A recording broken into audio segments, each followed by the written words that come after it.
like you want to be a tribe, but we have too many chiefs, and that's the biggest thing. A lot of guys that want to speak what they got going on and want to be the leader, but they're not handling their business behind closed doors. You can't also speak something that you're not living.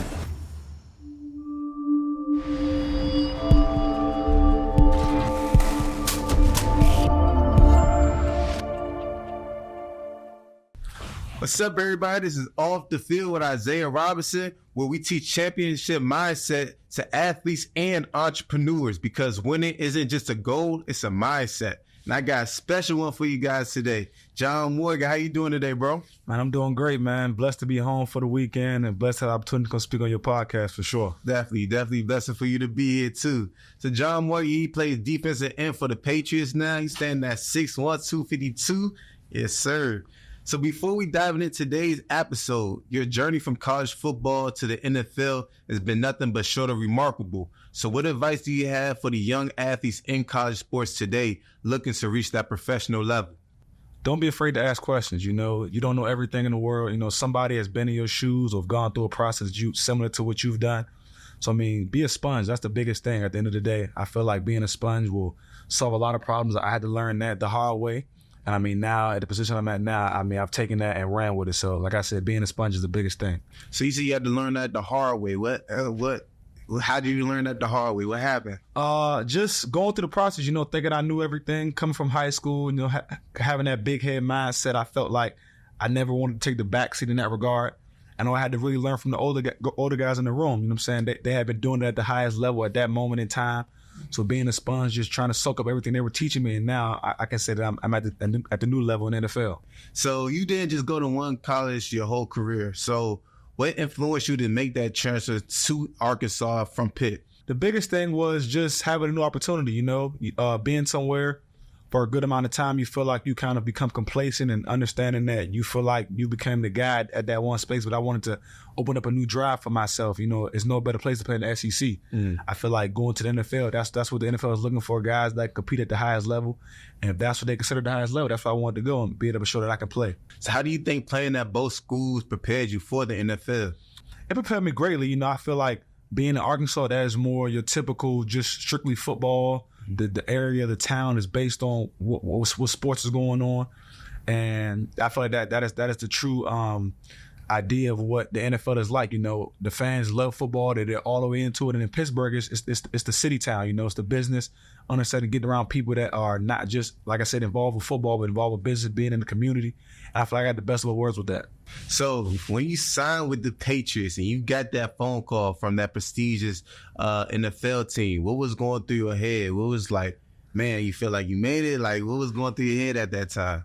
I mean, it was a slew of emotions, man. For me, it was crazy. It was a crazy time because just watching the draft and seeing guys that I played against, guys that I played with at Pitt getting drafted, and just being able to have a team take a chance on me and understand that I had a great opportunity to go to a prestigious organization like that. You know what I mean?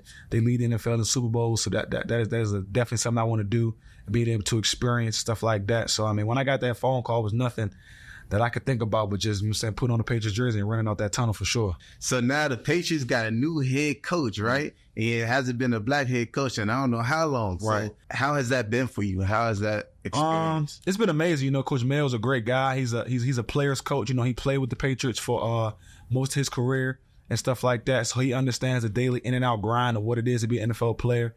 And he puts his best foot forward every single day. I feel like he's one of the best leaders I've been across in my entire life because, like I said, he's a player's coach. So he knows like the daily in and out grind, what we go through, and he makes sure to put us in the best position to be successful. So as a player's coach, is this the first player's coach you've been around in the college or NFL, or like what's the difference between the player's coach that you've seen versus somebody that hasn't played the game? I'd probably say, yeah, at least somebody that is rare you are in a situation where the guy that coached you played for that organization. So he's been in that building for a good number of years. And a lot of the same faces he saw when he was going through the process, the same faces that are still there today. Mm-hmm. So he knows everybody by their first name and their last name, knows their kids, knows what their family background is about. So, I mean, it just makes the transition just seamless because you know, okay, if he can do it, if he's been there for 6-7 plus years, he knows everybody face. Why can't I do it? Why can't I stay in this one place and really learn the area and be that role model? For sure. So as someone who has had success both on and off the field. What are some key lessons you learned along the way that helped you navigate the highs and lows of sports? Really just having somebody to talk to, man. I mean, college football and just football in general, sports in general is a stressful life obstacle, you know. A lot of people want to go through it on their own and stuff like that and really try to suppress their emotions in that regard. But I mean, like, having somebody to talk to, whether it is a teammate, a friend, a coach, or just somebody maybe in the city you're in, just meeting somebody new, just having somebody you can lean on, and when you're having a tough day and being able to say, listen, man, today ain't my best day. You know, I ain't really get a chance to put my best foot forward today. I just need somebody to talk to, get it off my shoulder, because I feel like in our day and age, that is the biggest thing, you know, being able to have somebody to talk to and being able to relieve those emotions so you can excel on whatever you want to do, because you don't want to have to hold anything back, because you never want to live with regret. So that's the biggest thing for me, having somebody to talk to, not living without regret. Were you always open to talk to somebody, or is that something you have to learn? And because a lot of times we're not really sure to express our emotions, right? So is that a process you have to go through? And if so, what did you learn? Yeah, man. I mean, going through the process, going through high school and going through college, it was something that I wasn't big on, just talking my emotions. I kind of held it in because they always, like, a lot of people preach like showing emotions is not the best thing when you're trying to play a contact sport in football. People try to hold it against you. But once you kind of go away in college and be on your own, you can't hold your emotions in 24/7. So it was something that just, you know, being able to meet new people in the city and being able to come close to my teammates and being able to just have those talks like, man, how you doing today, man? What's going on? You don't look the same. And I mean, you get around great friends and great people that can see it on your face and see it through your body language, and they hold you accountable to make sure that that you, like you said, let your emotions out. You don't hold them in, because they want to see your best foot forward. So that's the biggest thing for me. So leadership plays a crucial role in sports today, right? Yeah. So what leadership qualities do you believe are essential for the success on the field? And how do you embody those qualities in your career? I think one of the biggest ones for me, or just in general, is understanding what time it is to be vocal and what time it is to sit back and listen. Because I feel like a lot of guys, like, you hear just through the grapevine, through coaches, a lot of guys, you hear like, you want to be a tribe, but we have too many chiefs. And that's the biggest thing. A lot of guys that want to speak what they got going on and want to be the leader, but they're not handling their business behind closed doors. So you can't also speak something that you're not living day in, day out basis. And I felt like that's the biggest thing for me, understanding if I'm doing what I need to do, my actions will show bigger than what I'm saying out my mouth. And at the end of the day, I feel like understanding that every day you have to really live by the code, understand that you got to do it by the book every single day, and it'll translate whatever you do. And at that point, you can go out and say, look, this is how I did it. My success shows through what I work through every single day, and now I can speak it. And that's one of the biggest leadership qualities, understanding when you have to hold your tongue and really listen and understand before you can go out and really project yourself and say what you're talking about. So you think one of the biggest qualities of a leader, they have to be able to listen? For sure, without a doubt. Without a doubt. So can you share a specific moment in your career where you have to overcome a significant challenge throughout your journey, and how did that experience shape you as a player you are today? I'd probably say the biggest challenge for me was just understanding time. It wasn't on my time, it was God's time, you know. Being at Pitt, understanding that, you know, I wanted to come out after 3 years, wanted to live that story like everybody else. You want to be 3 years and done, you know, that's the main goal. But understanding that wasn't what was on my plan. It wasn't on my docket. And being able to really sit back and say, okay, if this is not my time to leave, okay, what do I need to do? What do I need to add to my toolbox to say, okay, this is when it's my time to go. I got no setbacks. And I feel like that was the biggest thing, seeing guys that I played with or guys that were younger than me having a chance to go to the NFL before me. And it kind of had me, okay, let me go back and watch what the NFL was looking for, and then maybe I can add it to my game. Like I said, that really just goes to being a sponge and stuff like that, and really understanding that everybody's story is different. So you can't try to hop on somebody else's train. You got to run your own race, understanding if it's meant for you, it's going to come, for sure. And that's a great point you just mentioned, because a lot of times, let's say somebody gets drafted or picked up that's younger than you, some people start hating, right? Yeah, exactly. So you said, I'm not going to hate. I'm going to actually just learn what they did, learn what the NFL is doing, and I'm gonna make that happen for myself. Exactly. I mean, I had a lot of teammates that were older than me that got drafted. Two of my great friends, Kalaja Cansey and Sabasi Didas, they play for the Buccaneers right now. And they were younger than me. They came in after me when I was in college and got drafted 1 year ahead of me, or 2 years, 2 years ahead of me. And I mean, I didn't bat an eye. I asked myself, okay, y'all in the building, give me the pointers. What is the NFL looking for? Just because I knew my time was coming. Like I said, my race wasn't done running yet, so I had to keep my head on and keep pushing. And now we all sit at the top of the totem pole in the best league in the world. Love it, love it, love it. So now we get to the trivia part of the interview. You ready for that? I'm ready. What you got? That. So you with the Patriots, and now we're gonna do a little trivia with the Patriots. Okay. How many Super Bowls have the Patriots won? You got A, 6, B, 4, C, 8, or D, 10. All right. So no, it's not 10 because I remember at least one Super Bowl. I know they played Atlanta. Off the game they came back, so I know that's one right there. Let me think. What am I? I'm about to turn 24 in June. Mm-hmm. So I know at least I've been alive for 3. I done watched 3 that I know I've watched for sure. Let me see. I literally go in the gym every single. It's 6 because I know it's 6 because I go in the gym every morning to work on. They got the Super Bowl trophies on the wall in the weight room. So I'm gonna go with 6 for sure. Yes, sir. You got that one right. You got 6 rings. 6 rings. Okay. How many Super Bowl rings does Tom Brady have? I know for sure. I know he's won 3. Okay, you want me to give you the? Oh yeah, give it. Run it down. Give me the number. You got A 8, B 6, Right. C 10, Yeah. or D 7. So let me think. Okay. So like I said, I know he's won 3. How many has he played? I don't know if he came in the league 2001. He was a rookie. He didn't play set out for a year. 1 3. I mean, how many has he won? I know he's played in. Played in countless. Man, he's played. That's what I'm saying, man. He played for a long time. He played till he was over 40. So I mean, wow. I wonder how many he's played in. How many he's played in over? They won 6. I know they've been to Super Bowl. Let me say, we just had a conversation about this too, so I know this will be a telltale talk when I get back to the facility. They're gonna be mad at me because I don't remember this. I know he won 3 when I was actually watching the game. He came in. He the one who won his rookie year. I'm gonna say. He said the question: how many has he played in? How many has he won? How many has he won? Mm-hmm. Okay, how many has he played in? I'm gonna say 6, man. I'm gonna say. I think he's won 6. I think he's won 6. That's your final answer? That's my final one. I think he's won 6. You close. It's 7. So, okay, he won 7. Yeah, Well, okay. Because when he went to with the Buccaneers. See, 7. Okay, see, I don't play for the Buccaneers. I can't hold that again. I can't hold it against me. That's all right. Who has the most receiving yards in a season for the Patriots? A. Gronk, B. Randy Moss, C. Wes Welker, or D. Julian Edelman? Wow, that's tough. Okay, That's a tough one. I know. You said through Randy Moss, and that's the one that's the one that's throwing me off because I know Edelman Edelman has the most in playoff. I think he leads the NFL in playoff receptions and maybe playoff yards. I think. Now between Gronk and Randy Moss, man, it's still is this a single season? A single season. Okay, single season. Wow, it's all greats right there. I know that's tough. That's tough. I'm trying to think. Cause I mean, single season receiving record. Gronk, Randy, Wes Welker, or Julian Edelman.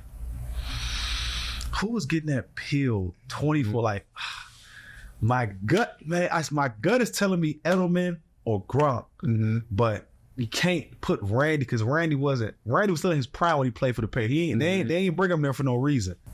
I'm gonna go with Edelman, man. I feel like Edelman. Ooh, this is tough. Edelman or I don't know if it's Edelman or Gronk. Wow. It's a good one right here. I'm gonna go with Edelman, man. I'm gonna go with my gut. I'm gonna go with Edelman. Ooh, it's Wes Welker. Wow. That's getting that pill. Wow, that's actually that's crazy. That's crazy. I think he had it was 1,600 yards. Wow. I don't even think somebody for the Patriots can get 1,600. Yeah, that's what I'm saying. Wesley getting that pill. I gotta see what year that was because somebody was hot. Nah, for real. Somebody was hot for real, and that's crazy. Okay, that's lit. Who has the most career sacks in the Patriots history? Okay. A. Andre Tippett. Yep. B. Vince Wilfork. Okay. C. Dante Hightower. D. Raymond Claiborne. Claiborne. Think Claiborne? I think Claiborne. No, wait. No, it ain't Claiborne. It's Tippett. Yeah, It's tipping. It's tipping. It's tipping. It's tipping. It's tipping. Claiborne was a little behind tipping, so it's tipping for sure. That's how you do better the trivia. Yeah, That's sure. right. I try, man. I ain't an offensive player, so I'm saying I ain't know about receivers, but I know about them sacks now. I know that for sure. That's good. So now getting back to the interview. So the championship mindset is a central theme of this show. Yep. And it's all about resilience, determination. How do you define the mindset, and what advice would you give to the aspiring athletes and professionals looking to cultivate in their own lives? It's all about what you look in the mirror and see every day. I mean, that's the biggest thing. Self-talk is half the battle. I mean, you wake up every day and you see yourself, whatever you're doing in your life. If you don't believe it for yourself, nobody else gonna believe it. So I mean, just being able to really talk yourself up and understanding that you're your biggest fan at the end of the day. Because nobody, I mean, if you're not cheering yourself on, nobody else will, at the end of the day, because they seeing how you kill yourself day in and day out. So I mean, like, just with cultivating your life, that's the biggest thing. Understanding self-talk and really talking yourself up and understanding that if you're not your own biggest fan, then nobody else can be. So that's the biggest thing for sure. I love that. I ain't gonna hold you. So looking ahead, what are your goals and aspirations for the future, both in your football career and in your endeavors and finances, whatever you want to do? So for me, I mean, the main focus is being a vital piece to the Patriots organization. I mean, whatever that looks like for them. I mean, that's the biggest thing, because I know the NFL is, as everybody knows, not for long. So you got to make sure you find your spot and understand that you got to do it to your best ability, 100 miles per hour. Because at the end of the day, this is an ongoing process, and they're always looking for somebody that can do something different. So understand, and that aspect, and just in life in general, just being a great father to my son, that's the biggest thing, understanding that he's watching me every single step of the way. So understand I have to put my best foot forward in that regard. And also just being a great role model to the community. I mean, a lot of guys from this area have had the opportunity to play at the professional level. And, I feel like this is one of the best places to come back and really be one of those role model guys, because, I mean, the youth is watching us more than anybody. I mean, just with social media, and in that regard, understanding how big high school sports is, being able to come back and be that role model for your youth organization or your high school, or just whatever it was in that regard, where you grew up at, where you came up from. That's the biggest thing for me. And I mean, we see it day in and day out. I mean, DJ Turner having camp. We just saw DeMarco having a camp coming up soon. Mm-hmm. Chase Young had camps. I mean, I can go on and on down the list. Mm-hmm. And I feel like that's really the biggest thing. I mean, being able to come back and really be that role model for the youth is something that I want to definitely take an endeavor on when I get that opportunity. And you big on giving back. I see you be going to kids classes, doing a whole bunch of different things. Yeah. So how important is really giving back to you, and how do you think it affects the community? I think it affects the community greatly. I feel like when I was in Pittsburgh, I tried to dabble in it a little bit. But when I got to Arkansas, understanding that I had a lot more time, and they kind of pushed it on me a lot more to come out my comfort zone and really do it. I mean, I fell in love with it. I mean, it's nothing better than walking into a space and understanding that kids look at you as a superhero. I feel that's the biggest thing. And now me having a son, I understand what it means to be somebody's superhero. And I mean, I feel like it's no better feeling in the world to understand that somebody's looking up, they want to be just like you. They want to know everything about you. I mean, I feel like that is the biggest thing. That's what drives a lot of guys to play at the next level, understanding that millions of kids are watching you, want to be in your shoes every single day. So make sure keep your head forward and stay on that straight line. I mean, like I said, there's nothing better than that for sure. So the intersection between sports and finance is a hot topic right now. How do you feel when you see athletes who have millions of dollars like Antonio Brown go bankrupt? What do you think like they should be doing to put themselves in a plan to make sure that don't happen? It's crazy to see a guy like that have that so much money and be in a position like that. I mean, I feel like the biggest thing is truly understanding who you are as a person, understanding that where you came from definitely talks numbers of how your character is. And I feel like not just letting the money get to your head, because I mean, at the end of the day, money burns like paper. If you light it on fire, it's gonna burn just like a sheet of paper. So if you blow on it, it ain't gonna come back in the wind with you. Mm-hmm. So at the end of the day, I mean, that's really understanding the biggest thing is really trying to, like Marshawn Lynch said, save your chicken, man. That's the biggest thing, because time don't stop, and your life's gonna keep living.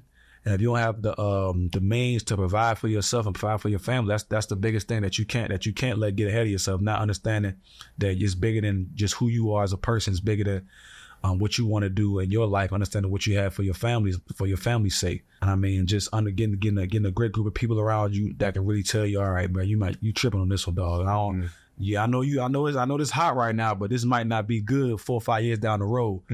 I feel that's the biggest thing. If you have a core, solid group around you that can really tell you that you can listen to them when they say nah, but this ain't it, and you can actually listen and that put your pride aside. That's the biggest thing. I feel that's one of the biggest reasons why guys that have financial success, they have that great core system around them that can say, all right, this ain't the best one, though. Let's wait a little bit. You feel what I'm saying? So that's the biggest thing for sure. And now after I live on both sides of it. Now I'm a financial advisor as well. So I get to see like the different financial products people use to create generational wealth. Like you say, you have a son.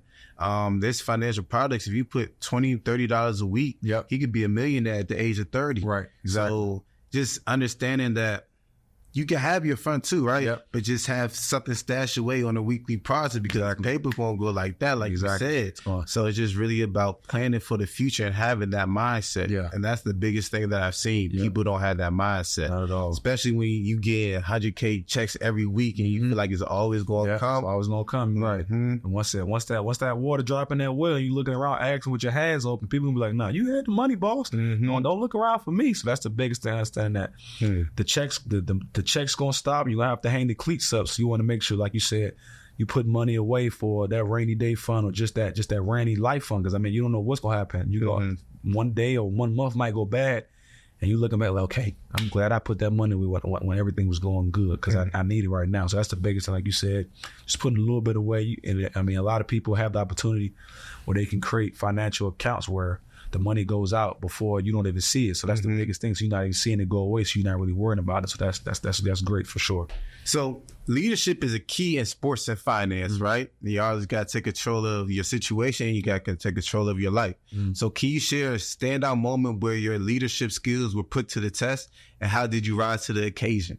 I'll probably say definitely when I was at Pitt, for sure. I felt like at that moment I had, I want to say maybe 2021 where I started to really, step into the role of being one of the older guys in the room. I had to really take time to really check myself and make sure my head was on straight and being able to, just like you said, just being able to have that leadership role in that regard, being able to, okay, like I said earlier, having my chips stacked in line and being able, okay, so if my stuff is right, I can go out and, like I said, speak on what somebody else needs to do. And I feel like I knew I had got to that point was when guys I was playing with started to come ask me to watch film with them and just learn the game through my eyes. I said, okay, that means I'm doing it the right way, because I feel like if somebody's coming to ask me what I see with my eyes when I'm watching film, or what I see in that regard, how I look at things on the field or how I look at things off the field, that means that I'm showing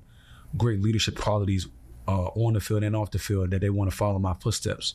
So I feel like that was a great opportunity for me, seeing guys that I played with now still using the tools that I gave them when I was playing with them at different stops of the walk, and understanding that they still use it to this day to get to the point where they want to go.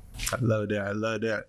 Now we get to a hot seat question of the interview. You ready for this? I'm ready. Okay, let's do it. All right. Craziest thing you did to impress a girl? Oh, man. Oh, wow. Okay. Crazy. Say you was ready. I was. Crazy thing I did to impress a girl. Wow. That's okay. I'll probably say I was what? I want to say maybe middle school. Maybe I was in like 9th or 10th grade. And like back then I ain't really I wasn't, my parents were good. My parents worked nice jobs. They worked in the school system, so they had money. I was I wasn't struggling growing up. But I didn't really have a lot of shoes back in the day. So my dad had a lot of jewelry and stuff like that. But by this time I had outgrew his size. I probably was a 14 in like 10th to 11th grade, and he probably was like a 12. So he had these like these varsity red twos. But I remember varsity red twos. It was the summertime. I'm feeling myself. I just went to the last stop, got me some G-Star jeans. I'm feeling good. I'm hyped. I go in my room, I'm like, damn, I don't got no shoes, man. I'm looking at my shoes. I can't wear these shoes. I got some new. I can't wear these school shoes. I can't wear my school shoes. So I'm gonna go in there, grab my dad's shoes, man. So she wears size 12. So I'm in that joint stuffing my shoes in there, trying to curl my toes up. Hurry. Going down Largo Town Center, walking on my heels with my toes hurt so bad. I keep taking my shoes off in the movie theater. So they like, what's wrong with you, man? I'm like, man, my feet hurt, dog. They like, what's that? I should we just said 12, bro. Mm-hmm. So I mean, at that point, I knew like, all right, man, let me get myself to give me a job so I can get me some nice shoes like that. But for sure, having to squeeze my size 14 feet in a pair of 12 shoes to impress somebody, man, they was clean though. But hey, when they say beauty hurts, bro, yeah, I had some my toes was red after that weekend, so. I ain't never did that again, so I made sure I had some cheese in my pocket to buy myself some clean shoes. But yeah, that's definitely having to squeeze my feet into some small shoes, man. I'll never do that again for sure. I appreciate you for coming on the show today, bro. Always, for sure. Anything you want to say to your fans and supporters out there watching? Oh man, I appreciate everybody giving me the opportunity to really put my foot forward. You know what I mean? I'm blessed to be in the position I am now. I've been in the NFL, and I mean, I hope that I can make everybody proud in my career. You know what I mean? Like I said, it's a blessing for me to be in this position. Patriots play Commanders August 25th preseason. So if you got time, swing out. You feel what I'm saying? I know the ticket's going to be cheap. It's preseason game, so I know they're going to be 2-pack. So I mean, I would love to see everybody come support me and stuff like that. And we can take a great picture. You know what I'm saying? It'd be a great moment for sure. Full circle moment, definitely. Yes, sir. You already know I'm going to be at that, Jack. Sure, definitely.